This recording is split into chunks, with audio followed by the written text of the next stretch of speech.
Good day. My name is Arnie Herz, and welcome to Habits of a Whole Heart on the Humanity Matters series of podcasts here at the Holocaust Memorial Tolerance Center in Glen Cove on hmTv. I'm very happy to have today as my guest Mo Wolfe, the founder of Evolution Pilates in Port Washington, New York, and my yoga instructor. Mo has been operating Evolution Pilates since 2003, so over 22 years now, and she has dedicated her life to fitness, health, wholeness, nutrition, and she knows so much about the human body, the mind, and the spirit. And I'm very happy to have Mo here as my guest. So Mo, thank you so much for joining me today. Thank you so much for having me. I am delighted to be here. I think this is great. That's great. So Mo, tell us a little bit about your background, how you got into fitness, and specifically how you started evolving into Pilates. Sure. So as a kid, I was into things like gymnastics and solo sport endeavors. I was never really great at team activities. So as I got a little older, fitness fell away from my life. I spent the first 15 years of my career in magazine publishing and got a little bit deconditioned.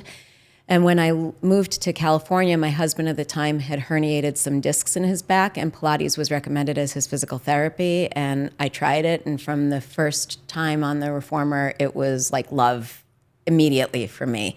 And so he did it to help his back, but it became like a love affair with it for me. So I was a student of Pilates for about 5 years, and when I came back to New York and my career in magazine publishing ended, I said, I'll open a studio. And it was interesting because it was really the sense of community that I felt at my first studio in California that I felt was lacking when I came to practice in New York. And that was a little bit of what I tried to replicate with the studio that I started. Well, so it's interesting because you've given a couple different strands here. And you're talking about community, which I wasn't expecting you to mention. And I love that term. So I'm curious to know, what is it about community that was important to you? Because it sounds like it's more than just the physical aspect. Well, it's interesting. When I lived in California, I was a newcomer there. I only lived there for 2 years. So going to the Pilates studio was a great way for me to meet people. And obviously I was meeting some like-minded people. And it just evolved into friendships, kind of like you see in our studio where people sometimes if you're doing something 2 or even 3 times a week, the people in the studio could be the people you see most frequently during the week. And over time, that really builds relationships without realizing that you're doing it, without having to work so hard at maintaining something. It's just there. And so the people I met in California, we would sometimes grab coffee afterwards, and it was just nice. So that's what I mean by community. In the time that I've had the studio, I've tried to branch out a little bit more and, support the Port Washington community and get involved in any endeavors like food drives and the lights on the street lamps for the holidays and stuff like that. But it was really the interpersonal connection of the people in the studio that I was looking for, that your tribe is your vibe.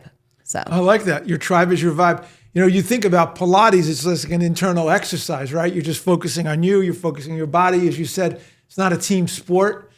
And yet, in the midst of that work on yourself, one of the things that you found is this sense of community and belonging. And we've talked frequently on this podcast about why community matters. And I'm just curious to get your take. Why do you think that is enriching for yourself and for other people?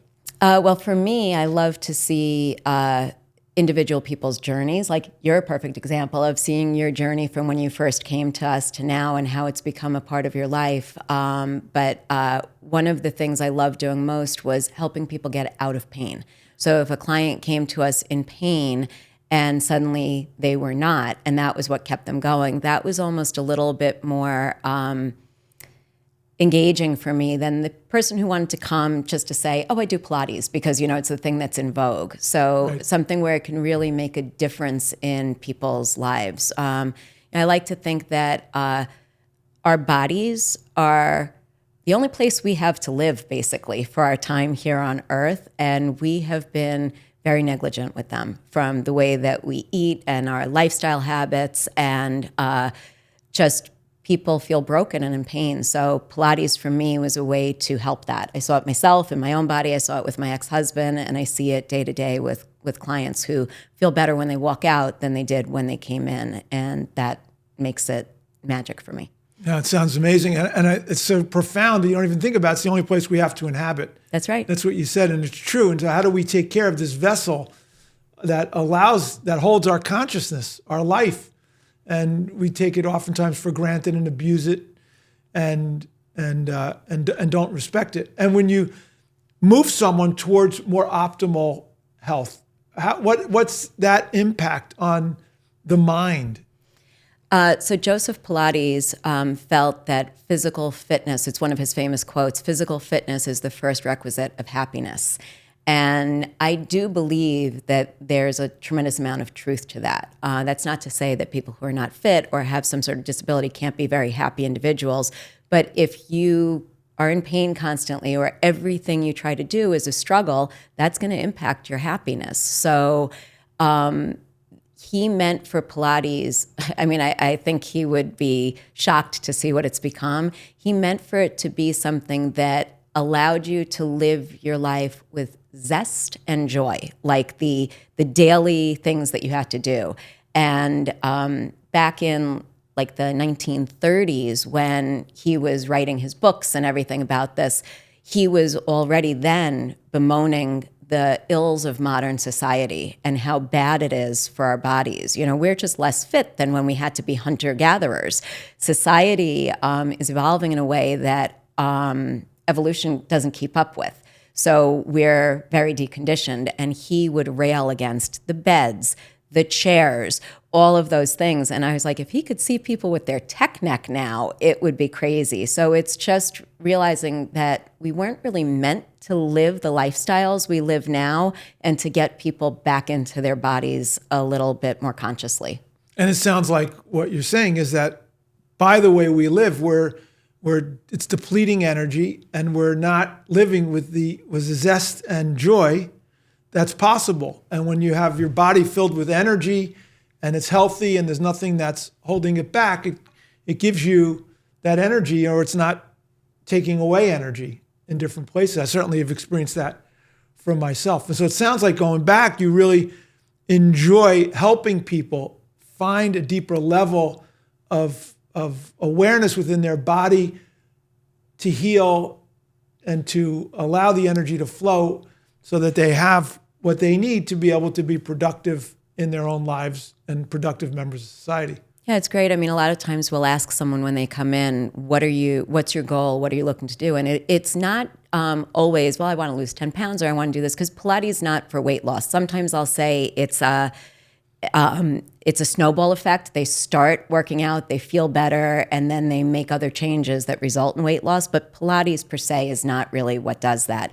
But people will come in and say things like, I'm about to have grandkids and I want to be able to be down on the floor playing with them, but I can't get up or down from the floor right now. So as we work on just sort of basic functional movement that we've lost from our daily lives, and I get to see somebody do that and then hear how they spent the entire weekend with their grandkid and they felt okay on Monday, that's really rewarding. So, or when a client's been doing something for a while and they get over that, imposter syndrome or whatever they feel they have at the beginning, and they're like, I want to be able to do that exercise. Like, that's something I'm working towards. So the goals are much more personal and internal than an aesthetic. That seems to be the case with a lot of other fitness modalities out there.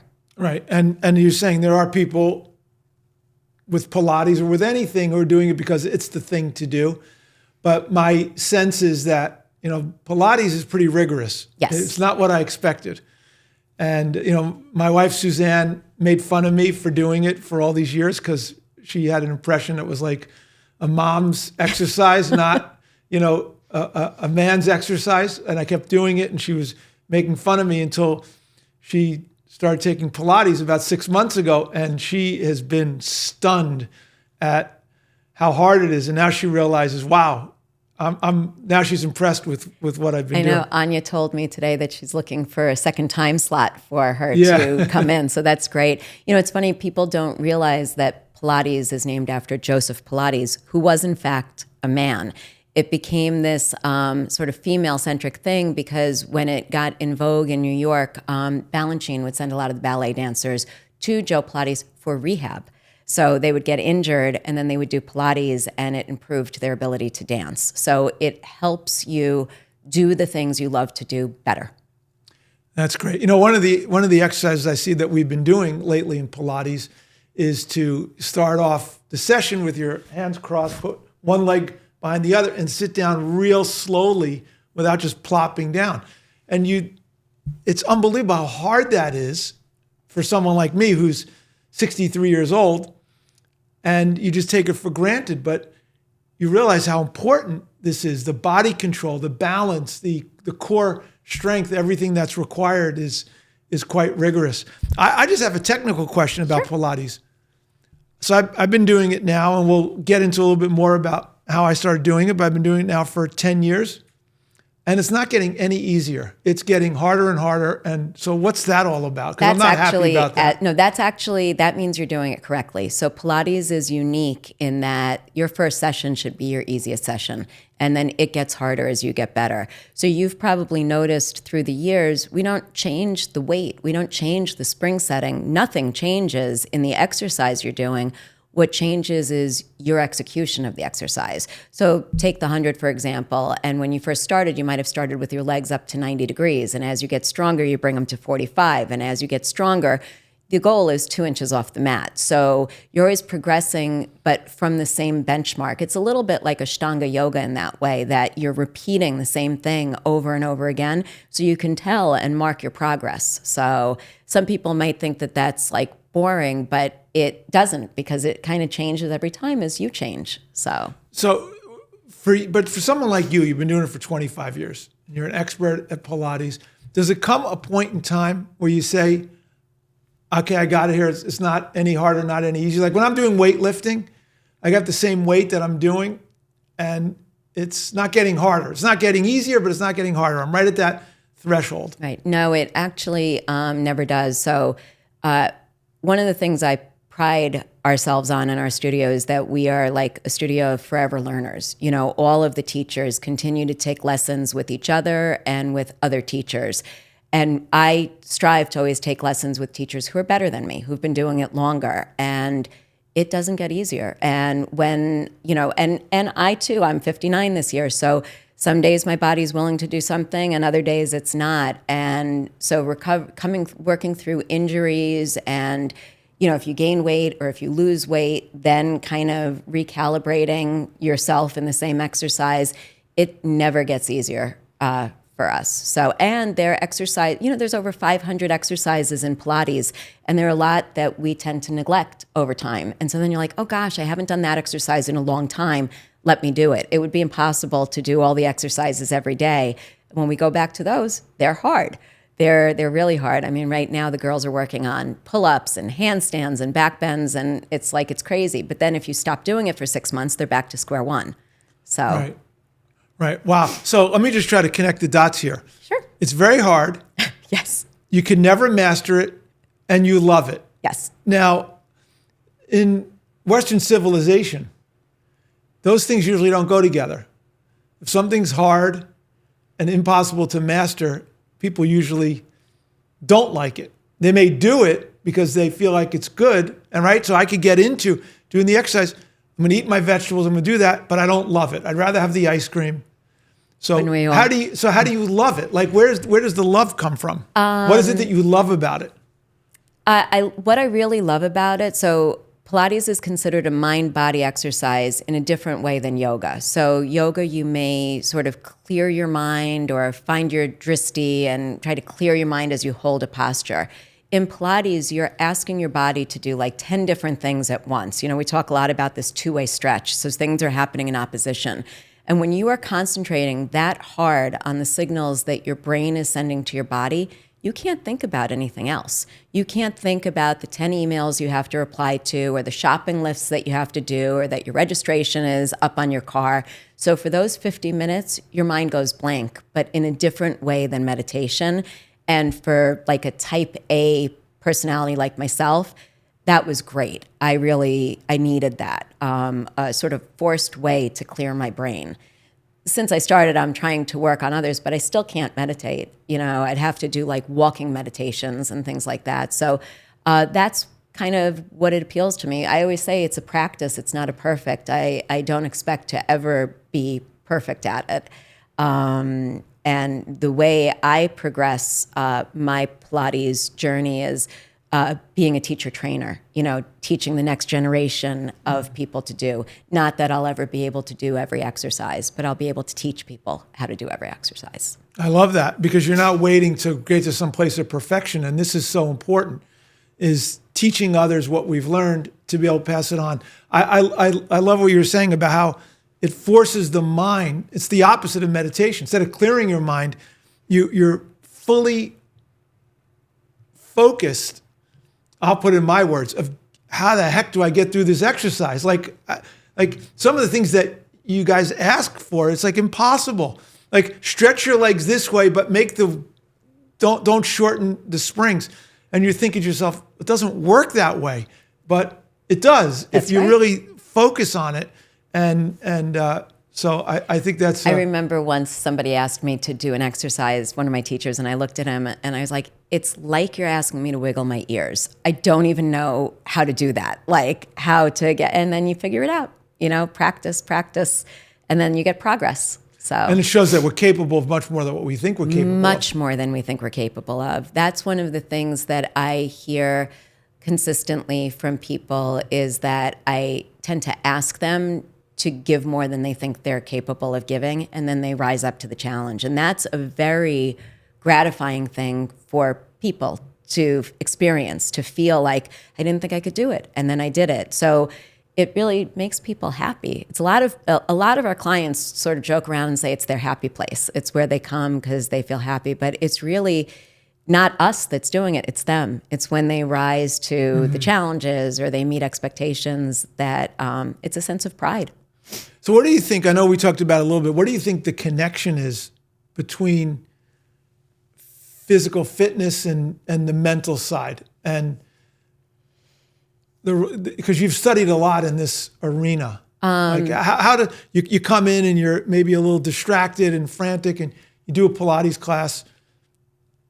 What happens from a mental perspective? So, I mean, any type of exercise increases your endorphins, and that impacts your mood. So in the most simple terms, that's really what's going on. But it's interesting, people who struggle to concentrate, Pilates is a challenge for them. Like our clients who have ADHD, it's a challenge. Right. But in that period of time, they sort of find their way where they can concentrate, and then hopefully they're able to apply that elsewhere. So it's, I equate Pilates more with happiness than like any other state of mind because of all of those things. But I think it does also make you a little bit more mindful, just aware of your body, the imbalances that we have with the, you and I, we both have cars that could pretty much drive themselves.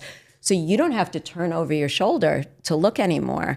And that's not great, So knowing that this modern world that we live in is improving our lives so much in so many ways, but also hurting it in so many ways. And then you can come and do Pilates and set yourself back on an even keel. I really like that. One of the things we focus on, you referenced the crossing your arms like a genie and lowering yourself down to the mat. Now what we're also doing is saying, whichever leg you put in front, switch it and put the other one in back, because we're a very one-sided dominant way of living. And we have to build the strength on the other side. So change the spring with this hand now, and then change it with the other one the next time. So just bringing awareness to patterns. It's really about pattern recognition. And I love that from my former life. So it makes sense that I would like Pilates. So I'll just tell you that I've been hearing that, switch it around, and I've been purposely ignoring it because I feel like I finally could sit down by putting my right leg back first. And now the left leg, it's a whole other thing. And I've been pretending like I wasn't listening. Like you didn't hear what you said. So now I think I've got to do that. But so there's a method to the madness. I guess that's what I would say. And you have to layer it on. When somebody's just not used to moving and then you're suddenly asking for these complex movements, we're not going to do that. But as you master those first movements, then we'll say, now switch the leg, now alternate your arms and do things to bring balance into your body. And you can see the value. My mom's been doing Pilates for many years. That's great. And she now needs surgery on her dominant right hand.